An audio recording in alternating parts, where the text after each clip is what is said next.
Hello dear students, आप सब कैसे हैं।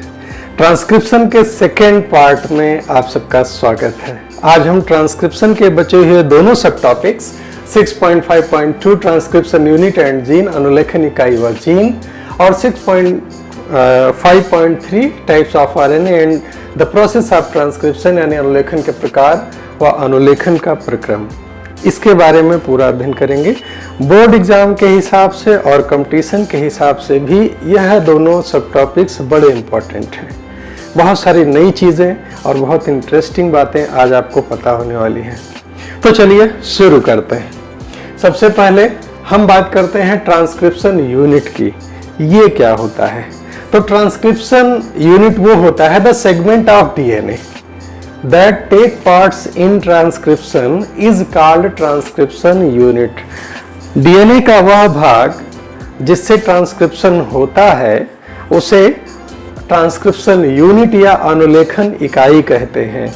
तो किस भाग से ट्रांसक्रिप्शन होता है? तो ध्यान रहे, यहां पर तीन चीजें हैं। एक है प्रमोटर और दूसरा है टर्मिनेटर, और यहां पर बीच में स्ट्रक्चरल जीन। तो इन तीनों को मिला के जो बनता है उसको बोलते हैं ट्रांसक्रिप्शन यूनिट। तो ध्यान रहे कि ट्रांसक्रिप्शन यूनिट में ये तीनों चीजें आती हैं। प्रमोटर भी आता है, स्ट्रक्चरल जीन भी आता है, ठीक है, एंड टर्मिनेटर, ये तीनों आता है। तो the segment of DNA, DNA का वह भाग that take parts in transcription, जो ट्रांसक्रिप्शन में भाग लेता है, हिस्सा लेता है, इज कॉल्ड ट्रांसक्रिप्शन यूनिट। उसे ट्रांसक्रिप्शन यूनिट या अनुलेखन इकाई कहते हैं।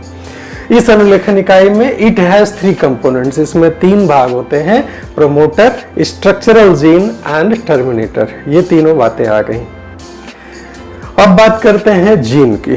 तो जीन क्या होता है? जीन का नाम आपने बहुत सुना होगा, लेकिन जीन की जो डेफिनेशन है उसको आज जान लीजिए और इसको नोट कर लीजिए और याद कर लीजिए। तो what is gene? A gene is defined as the functional unit of inheritance. ये जीन की परिभाषा है। वंशागति की इकाई को जीन कहते हैं, या दूसरे शब्दों में हम कह सकते हैं the structural and functional unit of inheritance is called gene, या a gene is defined as the functional unit of inheritance. सबसे सिंपल परिभाषा है, डेफिनेशन है, इसको नोट कर लीजिए, इसलिए मैंने लिख दिया है, और इसको याद कर लीजिए, ठीक है। एक शब्द और आता है, इससे थोड़ा सा आगे है, वो है सिस्ट्रॉन। जीन और सिस्ट्रॉन में थोड़ा सा बच्चे कंफ्यूज होते हैं, इसलिए आज हम इसको क्लियर कर दें कि सिस्ट्रॉन और जीन क्या दोनों एक ही चीज हैं या लिटिल बिट डिफरेंस है। तो सिस्ट्रॉन कहते किसे हैं? Cistron as a segment of DNA, DNA का वह भाग कोडिंग फॉर ए पॉलीपेप्टाइड, जो किसी पॉलीपेप्टाइड को बनाने का कोड रखता है, उसे सिस्ट्रॉन कहते हैं।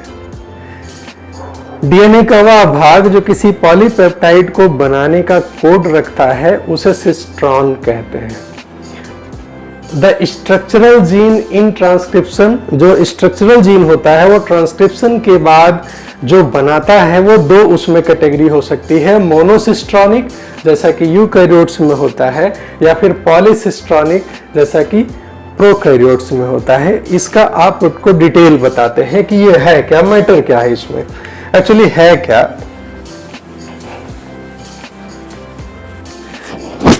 मान लीजिए ये एक स्ट्रक्चरल जीन है। कैसा जीन है?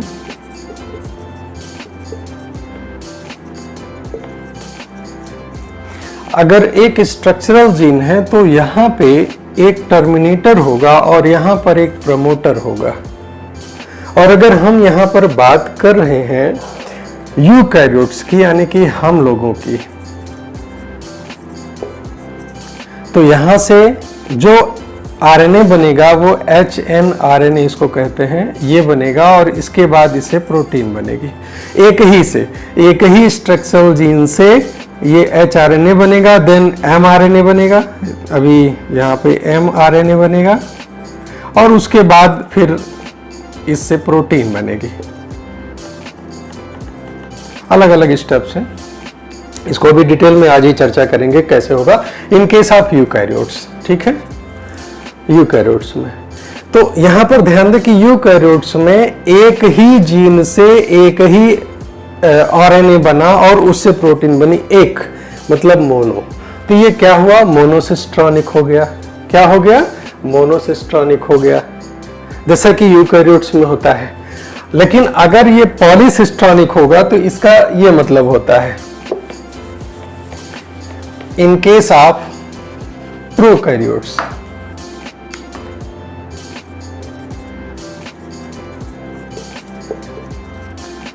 यहां पे 1 2, यहां पे 3 बन रहे हैं। ठीक है, लेकिन तीनों का जो आरएनए है मैसेंजर आरएनए, ये सीधे मैसेंजर आरएनए ही बनेगा, सीधे एचएनआरएनए इसमें नहीं बनता। किसमें, प्रोकैरियोट्स में सीधे मैसेंजर आरएनए बनता है, और इस मैसेंजर आरएनए से ये 3 प्रोटीन बन गई मान लीजिए। तो यहां पर ध्यान दीजिए कि एक ही स्ट्रक्चरल जीन में एक ही प्रोटीन नहीं बन रही है, 3 प्रोटीन बन रही है। मान लेते हैं ए बी और सी, 3 नाम दे देते हैं। तो इस हिस्से से एक प्रोटीन बनी, इस हिस्से से दूसरी बनी, इस हिस्से से तीसरी बनी, तो ये पॉलीसिस्ट्रॉनिक हो गया।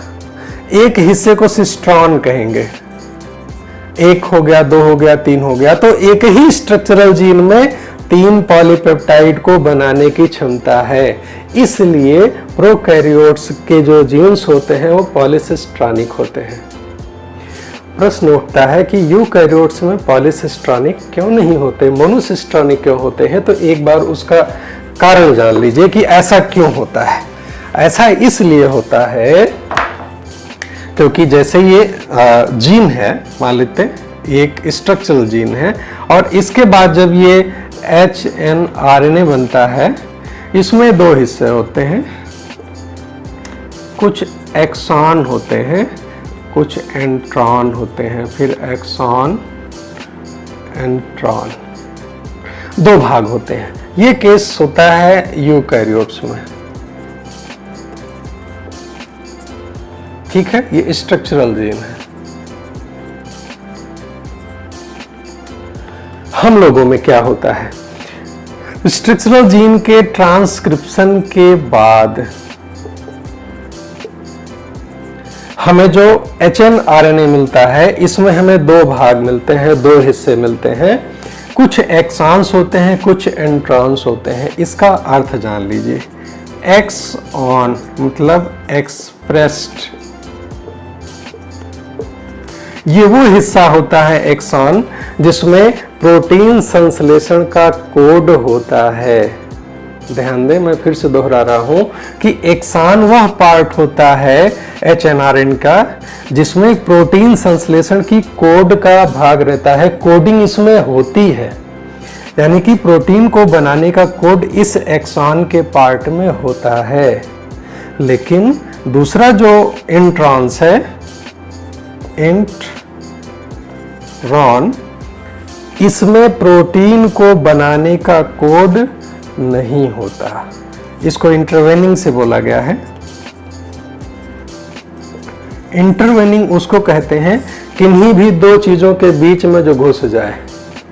तो यहां आप देखें, यहां एक्सॉन है, यहां एक्सॉन है, इन दोनों के बीच में इंट्रॉन्स आ गए हैं। तो इंट्रॉन्स ये एक्सॉन्स के बीच में होते हैं और इनमें प्रोटीन को बनाने का कोड नहीं होता।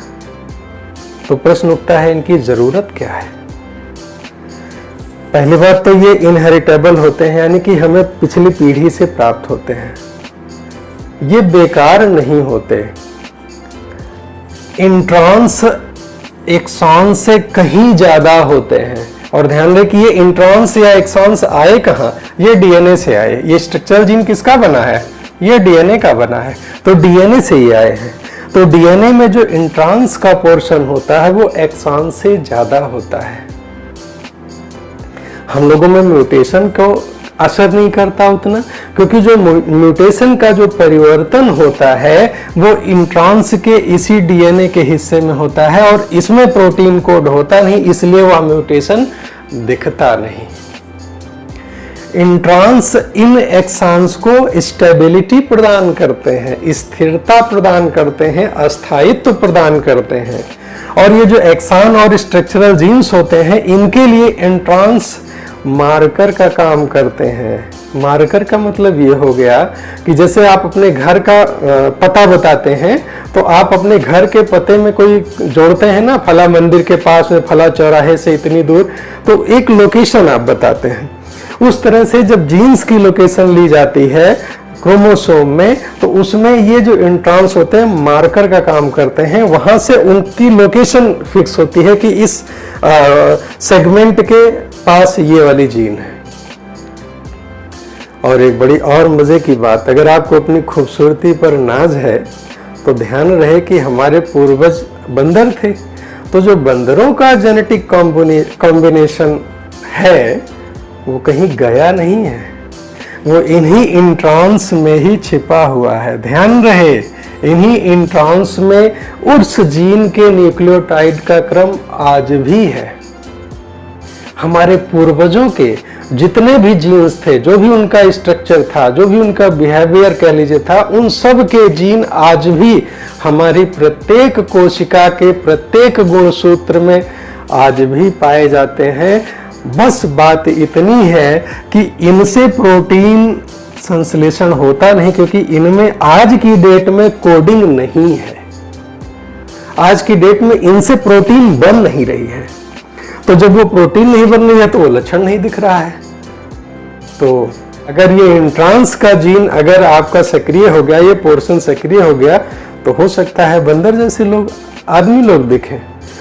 बिल्कुल पॉसिबल है। रिसर्च का यह बहुत बड़ा विषय है आज की डेट में। पूरा जब जीनोमिक्स की बात होती है तो इंट्रॉन्स पे भी पूरा फोकस किया जाता है कि इनका जो न्यूक्लियोटाइड का क्रम है वो किन लक्षणों से मिलता है। अब ये लक्षण अगर आज नहीं दिख रहे हैं, लेकिन पहले थे, हमारे पूर्वजों में थे, उस समय वो सक्रिय थे, लेकिन आज वो सक्रिय नहीं है। ये बड़ा इंटरेस्टिंग चीज है कि वो आज भी हमारी कोशिका में है, लेकिन निष्क्रिय रूप में है, इंट्रॉन्स के रूप में है। और जो एक्सॉन्स के रूप में है वही प्रोटीन संश्लेषण का कोड रखते हैं, जो आगे प्रोटीन का निर्माण करते हैं और वो संबंधित लक्षण दिखाई देता है।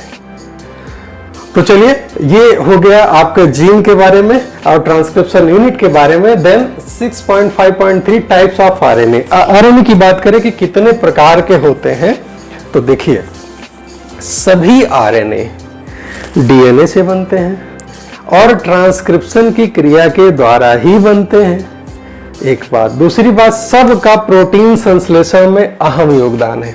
जैसे मैसेंजर आरएनए, ये टेम्पलेट के रूप में काम करता है। जब प्रोटीन का निर्माण होता है तो प्रोटीन सिंथेसिस के लिए मैसेंजर आरएनए टेम्पलेट के रूप में काम करता है, ठीक। दूसरा, ट्रांसफर आरएनए, ये कोड की पहचान करता है, कोड आइडेंटिफाई करता है और इंपोर्ट करता है अमीनो एसिड को, ले आता है किसको, अमीनो एसिड्स को। ये काम करता है। अमीनो एसिड्स के बगैर प्रोटीन नहीं बन सकती, प्रोटीन अमीनो एसिड से ही बनी होती हैं। तो अमीनो एसिड को ले आने का काम और कोड को आइडेंटिफाई करने का काम, रीड करने का काम ट्रांसफर आरएनए करता है। देन राइबोसोमल आरएनए, ये कैटालाइज करता है, कैटालिसिस का काम करता है। साथ ही साथ जो राइबोसोम बना होता है, प्रोटीन संश्लेषण के जो बेंचमार्क्स होते हैं राइबोसोम, उनके निर्माण में भी ये राइबोसोमल आरएनए ही हिस्सा लेता है। तो प्रोटीन संश्लेषण में ये तीनों राइबोसोम, तीनों जो है आरएनए, ये हिस्सा लेते हैं। और बनते कैसे हैं? पिछले वीडियो में मैंने बताया है कि जो प्रोकैरियोट्स होते हैं उसमें एक ही आरएनए पॉलीमरेज से ये तीनों आरएनए बनते हैं। लेकिन यूकैरियोट्स में यानी कि हम लोगों में 3 प्रकार के आरएनए पॉलीमरेज से ये तीनों अलग अलग बनते हैं।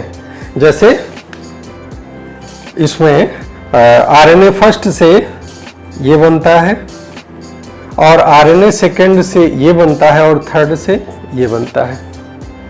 ठीक है, ये एक बार मैं फिर रिपीट कर दूं, आप पिछला वीडियो देखेंगे, फर्स्ट पार्ट देखेंगे और डिटेल में आपको इसको जानकारी मिलेगी। तो इस तरह से ये आरएनए बनते हैं। अब हम बात करते हैं प्रोसेस ऑफ ट्रांसक्रिप्शन की। ट्रांसक्रिप्शन का प्रक्रम कैसे होता है? तो हम यहाँ पर हर चीज अगर देख रहे हैं कि प्रोकैरियोट्स में कैसा होता है, यूकैरियोट्स में कैसा होता है, भिन्नता होती है, तो प्रश्न यहाँ फिर उठता है कि क्या ट्रांसक्रिप्शन प्रोकैरियोट और यूकैरियोट दोनों में एक जैसा होता है या भिन्न होता है? तो जवाब ये है कि दोनों में भिन्न होता है, अलग होता है। तो क्या भिन्नता होती है, देख लीजिए। Difference of transcription between prokaryotes and eukaryotes, दोनों में क्या भिन्नता होती है, इसको भी आप नोट कर लेंगे। और ये क्वेश्चन पूछा भी जाता है, तो आपकी जानकारी के लिए रहे, मैं बहुत संक्षिप्त में इसको आपको बता दे रहा हूं कि क्या अंतर होता है। देखिए, प्रोकैरियोट्स में ट्रांसक्रिप्शन साइटोप्लाज्म में होता है। क्यों? क्योंकि इसमें न्यूक्लियस होता ही नहीं। प्रोकैरियोट्स में, बैक्टीरिया में न्यूक्लियस नहीं होता, बल्कि न्यूक्लियाइड बोलते हैं उसको। क्यों? क्योंकि न्यूक्लियर मेम्ब्रेन नहीं पाया जाता। न्यूक्लियर मेम्ब्रेन पाया जाता है यूकैरियोट्स में। तो न्यूक्लियर मेम्ब्रेन के अंदर इसका जेनेटिक मटेरियल, इनकी डीएनए होता है और वहां पर ट्रांसक्रिप्शन होता है। तो कहां होता है ट्रांसक्रिप्शन यूकैरियोट्स में? इन न्यूक्लियस, केंद्रक में। दूसरा अंतर क्या है? प्रोकैरियोट्स में कोई खास पीरियड या कोई खास टाइमिंग नहीं होती जब ट्रांसक्रिप्शन होता है, लेकिन यूकैरियोट्स में एक विशेष अवस्था में ही ट्रांसक्रिप्शन होता है। इसमें 2 अवस्थाओं में ट्रांसक्रिप्शन नहीं होता, 4 अवस्थाएं होती हैं सेल साइकिल की, G1, S, G2, M, जिसमें G1 और G2 फेस में ही ट्रांसक्रिप्शन होता है। ये दोनों इंटरफेस कहलाते हैं, यानी कि विभाजन के पहले की ये अवस्थाएं होती हैं। दोनों विभाजन के दौरान भी नहीं होता और जब डीएनए का सिंथेसिस होता है तो उस दौरान भी नहीं होता है, बल्कि G1 और G2, in G1 and G2 face में, जो कि दोनों फेस इंटरफेस के हैं, इस अवस्था में ट्रांसक्रिप्शन होता है। तीसरी बात, ओनली 1 आरएनए पॉलीमरेज। अभी जैसा मैंने पहले भी बताया कि प्रोकैरियोट्स में केवल एक आरएनए पॉलीमरेज होता है जिनसे तीनों प्रकार के आरएनए बनते हैं, लेकिन यूकैरियोट्स में तीनों आरएनए को बनाने के लिए तीनों अलग अलग प्रकार के आरएनए पॉलीमरेज होते हैं। एक अंतर ये हो गया। इसके बाद mRNA इज जनरली पॉलीसिस्ट्रॉनिक। मैंने शुरू में ही बता दिया कि प्रोकैरियोट्स में एक ही स्ट्रक्चरल जीन में कई प्रोटीन को बनाने वाले पार्ट हो सकते हैं जिनको हम सिस्ट्रॉन कहते हैं। तो जब एक से ज्यादा हिस्से हो गए जिनसे प्रोटीन बनेगी तो उसको क्या कहेंगे? पॉलीसिस्ट्रॉनिक कहेंगे। तो एक ही बार में एक बार आरएनए पॉलीमरेज जुड़ेगा। इसको हम लाइकोपेरान में और अच्छा बताने वाले हैं आगे के वीडियो में, इसी चैप्टर में आगे मिलता है। तो उसमें एक ही आरएनए पॉलीमरेज जब आगे उसका पॉलीमराइजेशन करता है, ट्रांसक्रिप्शन करता है, तो सारे जो सिस्ट्रॉन है सबका एक साथ जुड़ा हुआ ही कर देता है। क्यों? क्योंकि प्रोकैरियोट्स में इंट्रॉन्स नहीं पाए जाते, केवल यूकैरियोट्स में इंट्रॉन्स रीजन होता है। यही कारण है, यही कारण बीच में कोई बाधा नहीं है, तो लगातार सारे जो स्ट्रक्चरल जीन्स के सिस्ट्रॉनिक पार्ट्स होते हैं सब का ट्रांसक्रिप्शन करता लगातार चला जाता है। अगर इंट्रॉन्स न हो तो एक्सान का काम नहीं हो पाएगा, उसके काम में ये मदद करता है। तो बेकार मत समझिएगा इंट्रॉन्स को। हाँ, उनकी पोजीशन है, वो स्टेबिलिटी भी देते हैं, बहुत सारा काम करते हैं, मैं पहले भी बता चुका हूं। तो ये जो होता है, ये मैसेंजर आरएनए जनरली पॉलीसिस्ट्रॉनिक होता है। कारण वही है कि लगातार इसके जो सिस्ट्रॉन्स होते हैं वो पाए जाते हैं, बीच में इंट्रॉन्स नहीं होते। लेकिन इंट्रॉन्स के पाए जाने की वजह से यूकैरियोट्स में मोनोसिस्ट्रॉनिक होते हैं, जनरली मोनोसिस्ट्रॉनिक होते हैं। इसके बाद चूंकि इसी सिस्टोन की वजह से ही आगे उसकी स्प्लेसिंग की जरूरत होती है, काट छांट की जरूरत होती है। तो प्रोकैरियोट्स में चूंकि ये पॉलीसिस्टोनिक होते हैं, इंट्रॉन्स होते ही नहीं है, इसलिए स्प्लिसिंग इज नॉट रिक्वायर्ड, इसलिए स्प्लिसिंग की जरूरत नहीं है। पोस्ट ट्रांसक्रिप्शन प्रोसेसिंग की आवश्यकता इसमें नहीं होती, किसमें? प्रोकैरियोट्स में, जबकि इसमें होती है स्प्लिसिंग रिक्वायर्ड। इसमें इंट्रांस को अलग किया जाता है, फिर एक्सॉन्स को जोड़ा जाता है। चलिए इसी बात को हम डिटेल डायग्राम के माध्यम से समझते हैं। चूंकि अभी तो ऐसे बताया, हो सकता है कम समझ में आया हो, तो डायग्राम से बिल्कुल अभी आपको क्रिस्टल क्लियर हो जाएगा। तो चलिए देखते हैं।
देखिए अब इसमें 3 स्टेप्स होते हैं ट्रांसक्रिप्शन में। इनिशिएशन यानी कि प्रारंभ होता है, इलॉन्गेशन दीर्घीकरण होता है और टर्मिनेशन समापन होता है। इन केस ऑफ प्रोकैरियोट्स यानी कि बैक्टीरिया में अगर हम देखें तो कैसे ये प्रक्रिया होती है, होता यह है कि सिग्मा फैक्टर जहां पे जुड़ता है डीएनए से, जहां पे इसको प्रारंभ करना होता है, पर ये भी समझ लें कि जैसे 3' और 5 है तो यही हमारा टेम्पलेट स्ट्रैंड होगा, टेम्पलेट।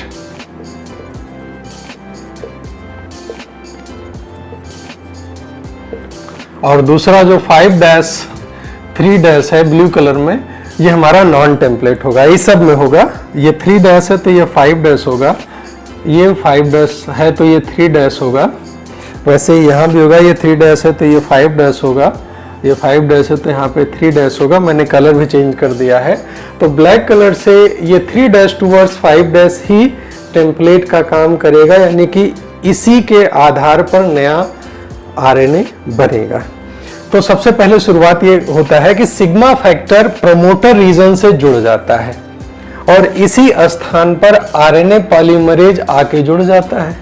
जुड़ने के बाद फिर इसके जो हाइड्रोजन बॉन्ड्स हैं वो अलग किए जाते हैं, अलग हो जाते हैं, और अलग होने के बाद जो 3' टूवर्ड्स 5' की पोलैरिटी वाला स्ट्रैंड होता है, उसी पर ये आरएनए पॉलीमरेज आगे बढ़ता जाता है। डायरेक्शन ऑफ ट्रांसक्रिप्शन हमेशा 3 से 5 की तरफ ही होगा, ऑलवेज इसी पोलैरिटी की तरफ ट्रांसक्रिप्शन होता है। तो आरएनए पॉलीमरेज 3' टूवर्ड्स 5' की तरफ जुड़ के और इसके बाद आरएनए का बनाना शुरू कर देता है। तो यहां से प्रारंभ हो गया और प्रारंभ होने के बाद ये आगे बढ़ता जाएगा और सिग्मा फैक्टर वहीं से जैसे ही वो शुरू करता है आरएनए पॉलीमरेज, वैसे ही सिग्मा फैक्टर अलग हो जाता है।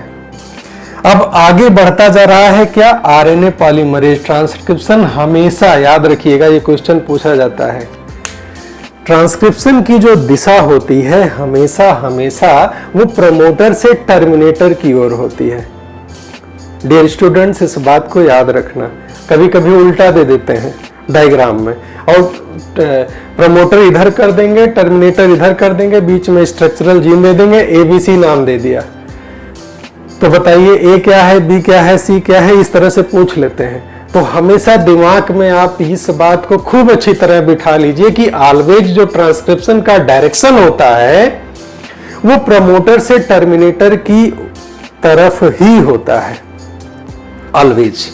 तो यहां ध्यान दें, सिग्मा फैक्टर अलग हो गया और आरएनए पॉलीमरेज मैसेंजर आरएनए का पॉलीमराइजेशन करता जाएगा, आगे बढ़ता जाएगा। तो जैसे आपने आलू छीलते हैं ना, तो जो छिलनी होती है ना, उसको जैसे जैसे आगे बढ़ाते हैं तो आलू का जो छिलका है वो अलग होता जाता है। कुछ उसी तरह ये जैसे जैसे आरएनए पॉलीमरेज आगे बढ़ता जाता है, ये मैसेंजर आरएनए अलग होता जाता है और डीएनए पुनः रिवाइंड होता जाता है। यहाँ पर ध्यान दें, यहाँ डीएनए अलग हुए हैं ना, अनवाइंड हुए हैं, अलग हुए हैं, यहाँ पर रिवाइंड हुए हैं, वापस इसके हाइड्रोजन बॉन्ड जुड़ गए हैं और ये आगे बढ़ता जा रहा, मैसेंजर आरएनए अलग होता जा रहा, आगे बढ़ता जा रहा है। और ऐसे करते करते जब ये आगे बढ़ के टर्मिनेटर पे पहुंचते हैं, यानी कि समापन बिंदु पे पहुंचते हैं, तो वहां क्या होता है, वहां पे इसको मिलता है रो फैक्टर। किसको मिलता है, आरएनए पॉलीमरेज को मिलता है। और जैसे ही रो फैक्टर मिलता है वैसे ही इसकी समझ में बात आ जाती है कि अब मेरा काम खत्म, यहीं तक पॉलीमराइजेशन हमको करना था। तो रो फैक्टर जैसे ही मिला वैसे ही ये आरएनए पॉलीमरेज उससे अलग हो जाता है। किससे, इस डीएनए से अलग हो जाता है। तो जितना पीछे का हिस्सा है वो सब रिवाइंड होता जाता है, वापस वैसा ही बन जाता है जैसे पहले होता है। आरएनए पॉलीमरेज यहाँ से अलग होकर किसी दूसरे स्टैंड पे चला जाता है मैसेंजर आरएनए बनाने, और बाकी का पूरा जो नया स्ट्रैंड मिला, जिसकी दिशा हमेशा नए की 5:3 होती है, मैंने पहले भी बताया है, ये हमारा मैसेंजर आरएनए प्राप्त हो गया। किसमें, प्रोकैरियोट्स में, बैक्टीरिया में।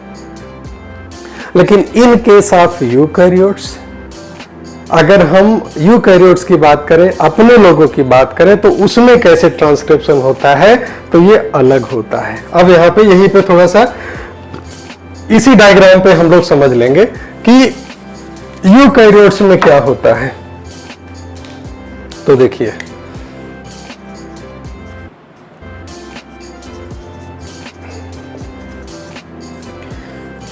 यूकैरियोट्स में क्या होता है, यूकैरियोट्स में एक्चुअली सारी चीजें जैसे हो रही हैं ऐसे ही होती हैं, लेकिन जो यहाँ पर mRNA लिखा है इसका नाम होता है hnRNA। ये mRNA नहीं होता। This is pre mature RNA, this is precursor of mRNA, this is not mRNA। अभी ये mRNA नहीं बना है। तो इसको hnRNA का मतलब क्या है? हेट्रोजीनस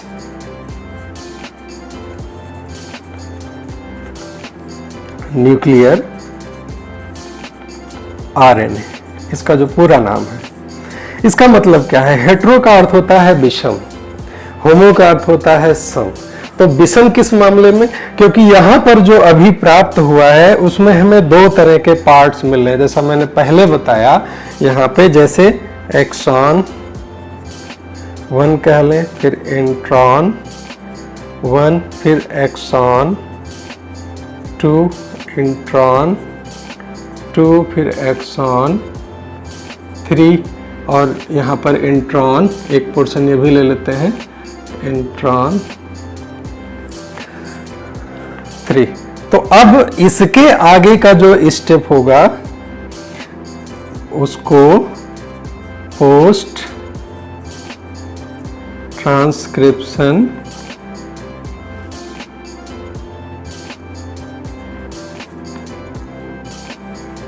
प्रोसेस कहा जाता है, ठीक है, या इसको प्रोसेसिंग ऑफ आरएनए भी कहते हैं, प्रोसेसिंग ऑफ आरएनए, यानी कि हिंदी में इसको आरएनए का संसाधन कहा जाता है, पीएमटी भी कहते हैं, पेटीएम यानी पोस्ट ट्रांसक्रिप्शन मैकेनिज्म।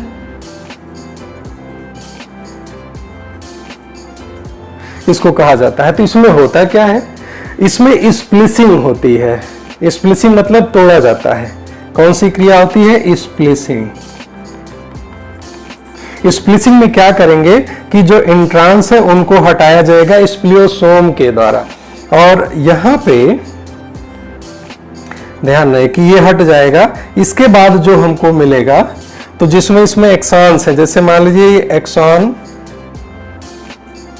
1 है, एक हिस्सा हो गया, और फिर एक्सॉन 2 है, ये हो गया, फिर एक्सॉन 3 है,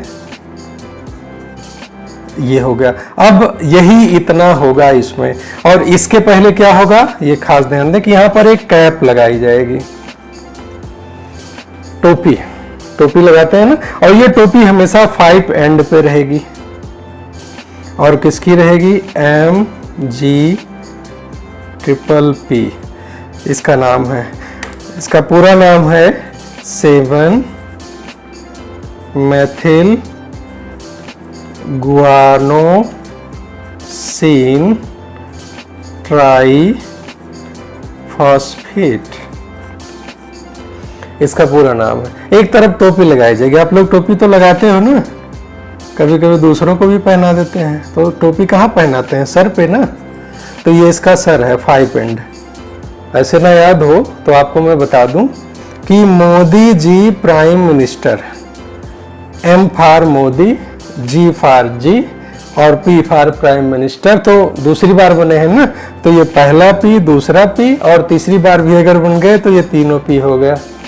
तो मोदी जी प्राइम मिनिस्टर या 7 मेथिल गुआनोसिन ट्राईफॉस्फेट, इस यौगिक का नाम है कि जो अनयूजुअल न्यूक्लियोटाइड है वो यहां पर आके जोड़ा जाता है।